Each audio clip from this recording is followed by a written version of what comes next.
1.4 billion. That's how many insects exist for every person on Earth, according to the Royal Entomological Society. No wonder then was Jan van Kessel so fascinated with them as a subject for his watercolour paintings. It's the early 17th century in Antwerp, Belgium. Van Kessel's born into a family of painters and, aged just 9, goes to study with Simon de Vos, a Flemish painter of historical and religious scenes, but crucially, a master of painting animals. This knowledge set the young Jan on a path that would define his career. By now, he was a respected naturalist and entomologist, and painted with an almost scientific level of detail and precision, covering topics from insects to plants, animals. What I love most about his paintings are the vivid colours and intricate details.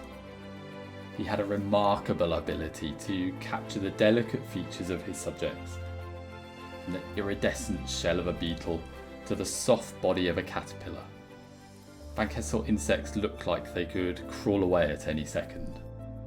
Where a lot of European art in the 17th century was dark and full of emotional grandeur, Van Kessel pieces are fresh and light, and they've got an element of playfulness to them. Take this piece, for example, from 1657, where he used snakes and caterpillars to spell his own name. The creatures are almost dancing as they wriggle and writhe on the page. The colours are bright and vivid, and yet the details precise and realistic. He takes joy from nature and lets the forms, textures and colours of the animals tell the story. This piece is nearly 400 years old, and yet it still has the ability to make us smile. This passion for the natural world had a huge effect, and Van Kessel had commercial success in his day, unlike many other artists.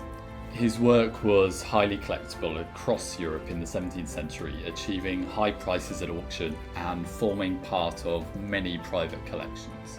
He went on to buy a house in central Antwerp and joined the Guild of St. Luke, which was a guild for painters and artists common in Western Europe at the time. However, on the death of his wife in 1678, Van Kessel's fortunes changed. He became too ill to paint himself and took debts against the property in Antwerp.